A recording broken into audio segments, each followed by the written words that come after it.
Universal Adjustment Bureau. Hi, Pat. You've been neglecting me. Yeah, but think of all the trouble it saved me. Huh? Now, what's that supposed to mean? Well, I haven't had to bleed over one of those fancy expense accounts of yours for nearly a month. Oh, Pat, you've cut me to the quick. Oh, sure.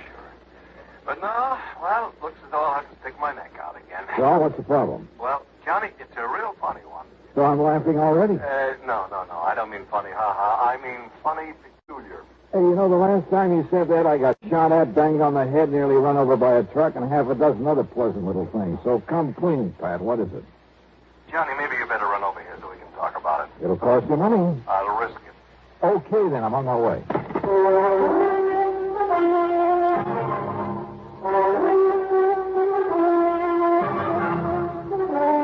Bob Bailey in the exciting adventures of the man with the action-packed expense account.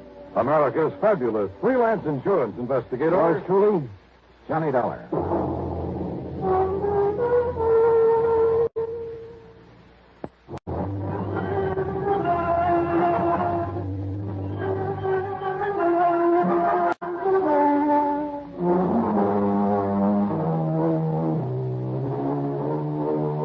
Expense account submitted by Special Investigator Johnny Dollar to the Universal Adjustment Bureau, Home Office, Hartford, Connecticut. Following is an account of expenses incurred during my investigation of the Wayward Sculptor Matter.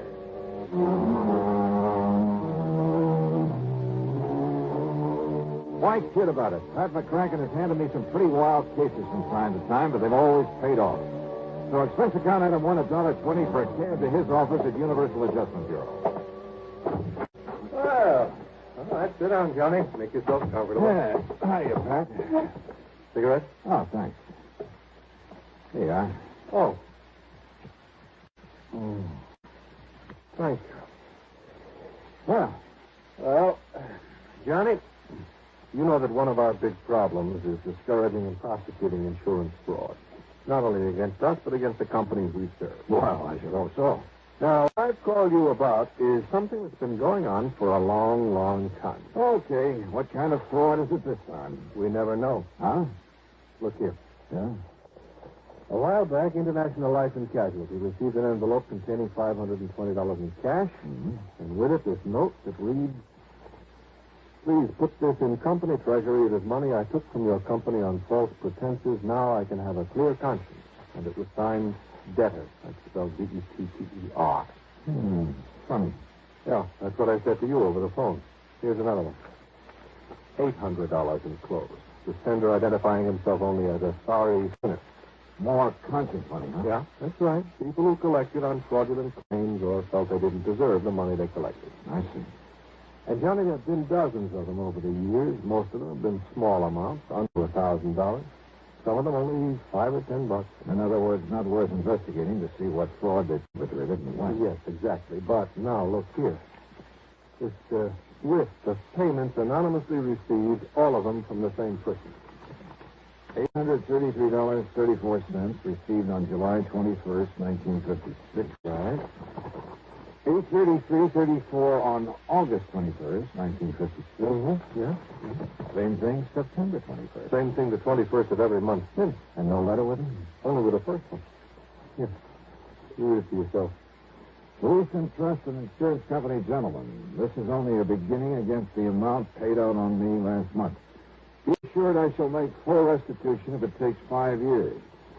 Oh, good for him. Or her. I hope it keeps coming in. No, Johnny, I want to know who's sending this. Well, now, yes, what?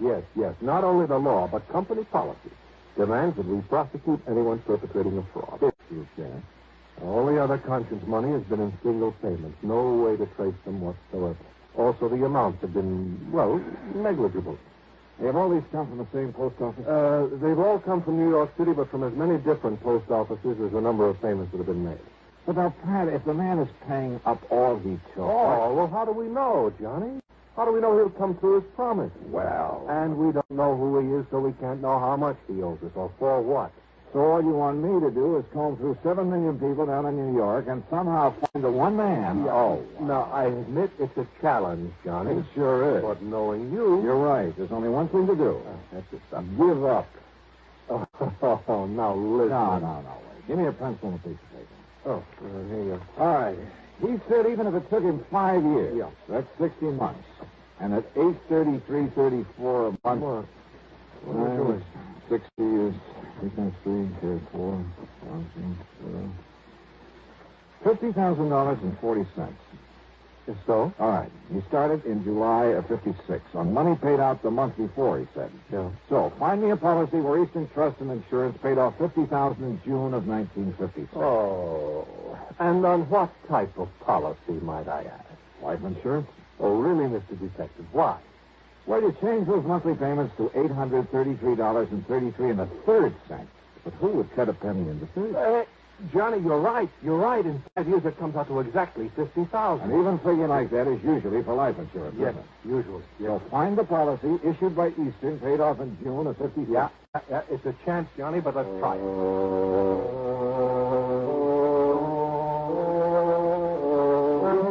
And then suddenly it all began to look too easy.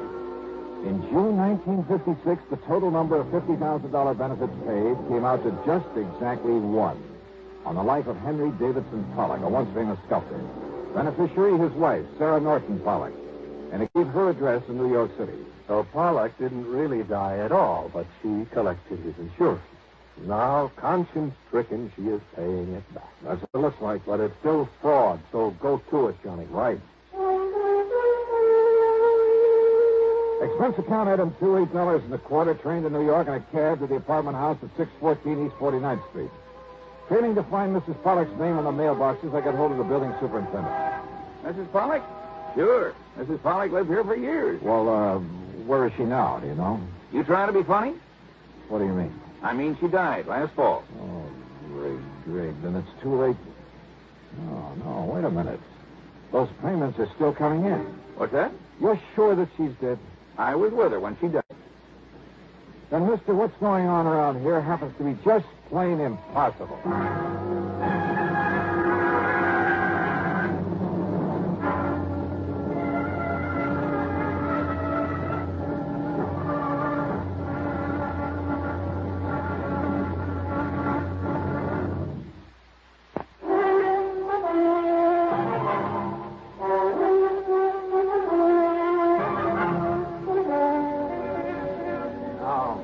Wait a minute. Are we talking about the same person, the same Mrs. Pollock? Mrs. Henry Davidson Pollock. That's it. The widow of the sculptor. That's the one, all right. And he lived here in this apartment, too. That is, before he died. That was back in 56. Left all his money, all his insurance to his wife, though goodness knows why. How did he die? In that big plane crash out over the desert. Don't you remember? Not a single survivor. What kind of a man was he? Oh, kept to himself. Didn't like people much. And his wife? Okay, I guess. She was a lot younger than him. Spent all his money all the time, and he didn't like it. Man like that shouldn't be married. Oh, but he must have thought a lot of her to leave her everything. He just didn't like being married, tied down. Let it interfere with his work. So his death got him out of it and give her some money to spend before she died. But somebody's been paying that money back. Well, now, you think maybe she suffered a change of heart? Something like that? You think she realized she never deserved what he left her? Is that what you're thinking? Well, sure, that might have been a possibility. Except for one thing. The money's still coming in. Oh?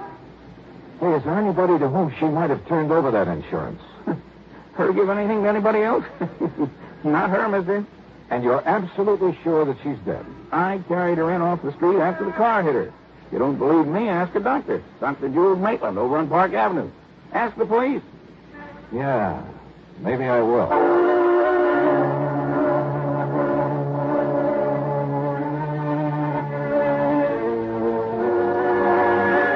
Item 3, 50 cents for a phone call to Pat McCracken back in Hartford.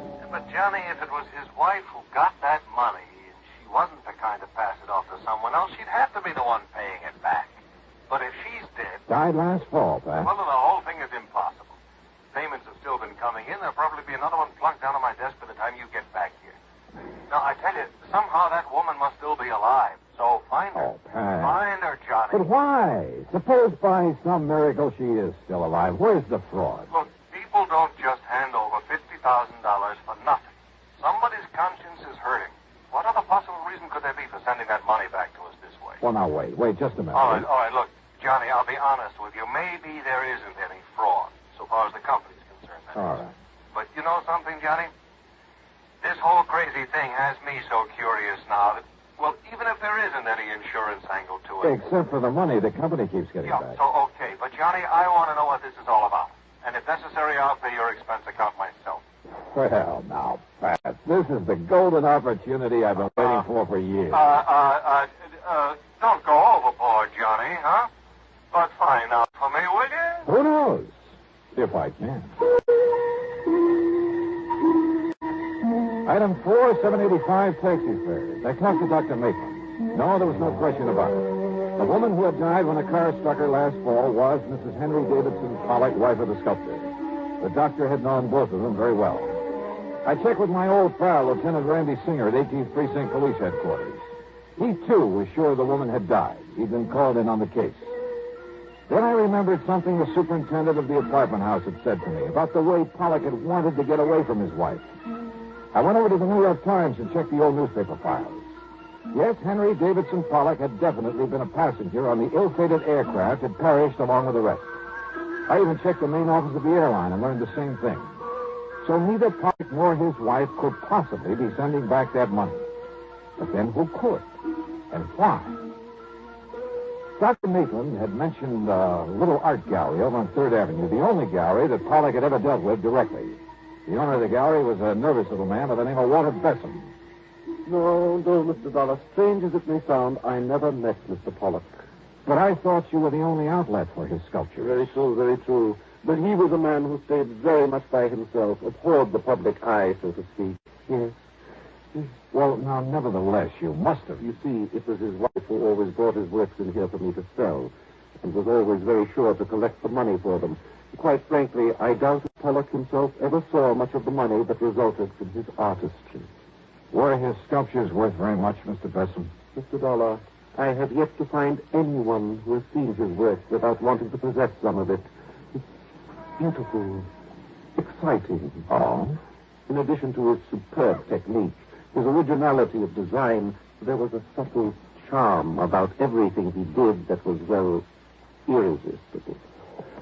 But look here, the only one I have left, Fawn as clay. Isn't it? Yeah, I see what you mean. Yeah. It's such a little thing, but what's the price of it? $15,000. But now, right. Here, this one over here. It is not a Pollock, Mr. Dollar. What? Well, look, I'm not an expert on these things, but it seems to me as though it has the same, well... Yes, the same style, the same charm, the same delicacy of line. It, too, is a fine work of art. And if I chose, I could pass it off as a genuine Pollock. But it isn't. Then who did it? And this one over here. John Wesley Collins. He so admired Pollock's work that he felt the style, at least, should not be allowed to die. Therefore, he has subjugated whatever style he himself might have had to that of the man he worshipped. Fortunately for him, his works, too, command a good price, so that... Oh, please, don't touch... Oh, sorry. How long has this man Collins been doing this? Well, something over 2 years. Thanks, Mr. Bessem. I think you've just helped me solve a $50,000 insurance fraud. What? Mr. Bessem, I'll see you later. I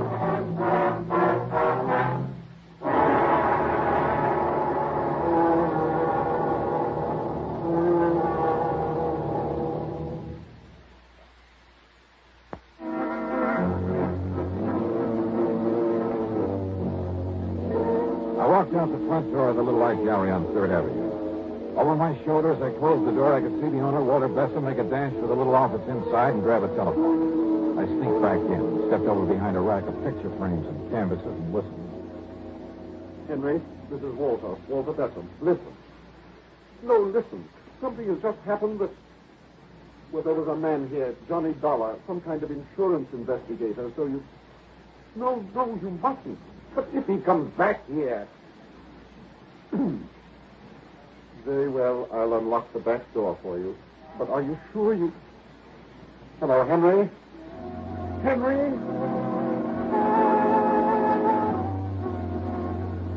While Bessem went to the back door, I quietly slipped out the front. I found a telephone booth at the drugstore on the corner. Item 5, a dime for a phone call to Dr. Jules Maitland. Yes, Mr. Dollar. As I told you when you were here, they were both patients of mine for several years. All right, Doctor, tell me this. Did Henry Davidson Pollock have a scar, a deep scar on the thumb, one hand, the right hand? Yes.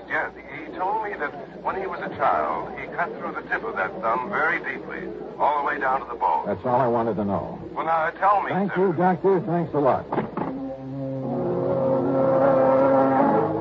The trip to the corner on that phone call couldn't have taken me more than 5 or 6 minutes. And when I went back to the art gallery, Besson was coming out of the little office, careful to close the door of it behind him. Well, Mr. Dollar, I didn't expect you to return, at least not so soon. Have you decided to buy one of the sculptures by John Wesley Collins, perhaps? No. Of course, insofar as the one remaining genuine Pollock is concerned. What's the matter, sir? Besson, would you like to sit down and write a statement for me? Statement? I'm afraid I don't understand. Or would you rather I call in the police? What are you talking about? I told you before, Mr. Besson, fraud. What? And since it's pretty obvious that you're an accessory... Fraud and accessory? You mentioned the great similarity between the sculptures of Henry Davidson Pollock and John Wesley Collins. Yes, and I told you the reason for it. Did you... Of course. All right, look here. This one.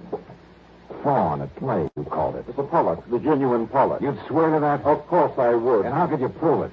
Well, there's one way. The marks left by the artist's right thumb. Here. And here, for instance.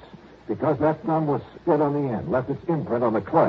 Now, Mr. Dollar. And I can prove that these recent things done by the man you call John Wesley Collins were done by the same person. They all bear that same mark. Very well, Mr. Dollar. But the world will never know. Oh, now, Besson, put that thing down. Yes, put it down, Walter. Henry, I mean Mr. Collins, Henry will do. Mr. Dollar, I suppose I should have known that sooner or later. Well, I give myself up to you. But, Henry, the story is a simple one, Mr. Dollar. I suppose you'd like to hear it. Yeah, I certainly would. Now, you see, I wanted to get away from my wife for reasons that we don't really have to go into. I planned to fly out to the West Coast to disappear. But at the last minute, I gave the plane ticket to someone else. On the plane that crashed out there over the desert? Yes.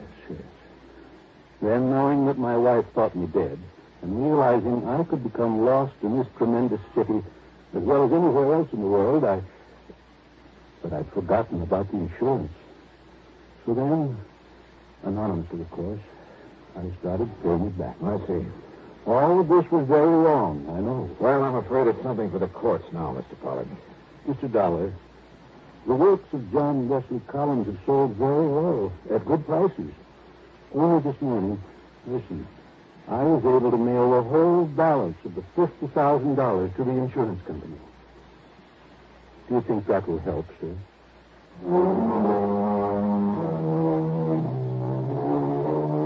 So, Pat, there you have it. And you can take whatever action you may think is necessary.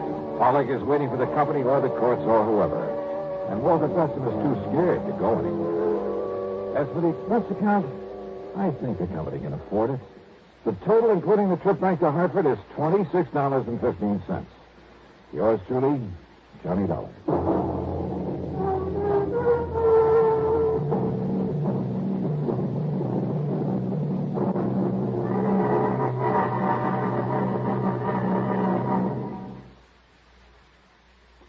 Now, here is our star to tell you about next week's story. Next week, one of my oldest and wildest friends in one of my rarest and wildest adventures.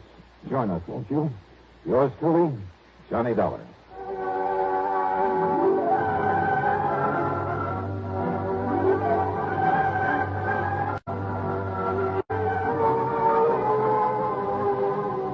Yours truly, Johnny Dollar, starring Bob Bailey, originates in Hollywood and is written, produced, and directed by Jack Johnstone. Heard in our cast were Herb Vigran, Edgar Barrier, Carlton G. Young, Will Wright, and Lawrence Dobkin. Be sure to join us next week, same time and station, for another exciting story of yours truly, Johnny Dollar. This is Dan Coverly speaking.